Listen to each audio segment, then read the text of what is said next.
کلام مقدس میں سے آج کی تلاوت مقدس پالوس رسول کا خط گلاطیوں کے نام 2 باب 1 سے 2 اور 7 سے 14 آیت تک۔ آخر 14 برس کے بعد میں برناباس کے ساتھ پھر یروشلم گیا اور تیتس کو بھی ساتھ لے گیا، اور میرا جانا وحی کے مطابق ہوا، اور جو انجیل میں غیر قوموں میں سناتا ہوں اسے ان کے سامنے بیان کیا، یعنی تنہائی میں ان کے سامنے جو صاحب اعتبار سمجھے جاتے ہیں، ایسا نہ ہو کہ اس وقت یا پیشتر کی دور بے فائدہ نکلے، لیکن خلاف اس کے جب انہوں نے دیکھا کہ اہل کلف کے لیے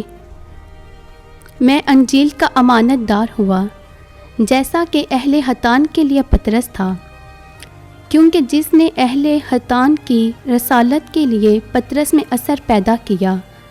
اسی نے غیر قوموں کے لیے مجھ میں بھی اثر پیدا کیا۔ اور جب یعقوب اور کیفا اور یوحنا نے، جو ارکان کلیسیا سمجھے جاتے تھے، اس فضل کو معلوم کیا جو مجھ پر ہوا تھا، تو انہوں نے مجھے اور برناباس کو عذر شرکت دہنا ہاتھ دیا تاکہ ہم غیر قوموں کے پاس جائیں، اور وہ اہل حتان کے پاس، مگر اتنا کہا کہ غریبوں کو یاد رکھو، اور یہ میں بڑی وفاداری سے کرتا رہا۔ مگر جب کیفا انطاکیہ میں آیا تو میں نے روبرو اس کا سامنا کیا،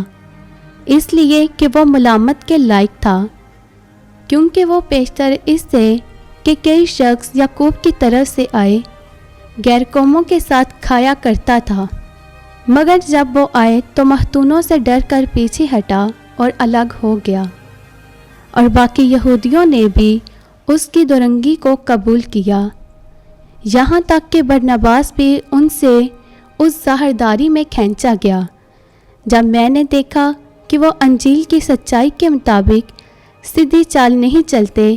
تو میں نے سب کے سامنے کیفا سے کہا کہ جب تو یہودی ہو کر بھی غیر قوموں کی طرح زندگی گزارتا ہے، نہ کہ یہودیوں کی طرح، تو غیر قوموں کو یہودیوں کے طور پر چلنے کے لیے کیوں مجبور کرتا ہے؟ پاک کلام کے پڑھے اور سنے جانے پر خدا کی برکت ہو۔ خدا کا شکر ہو۔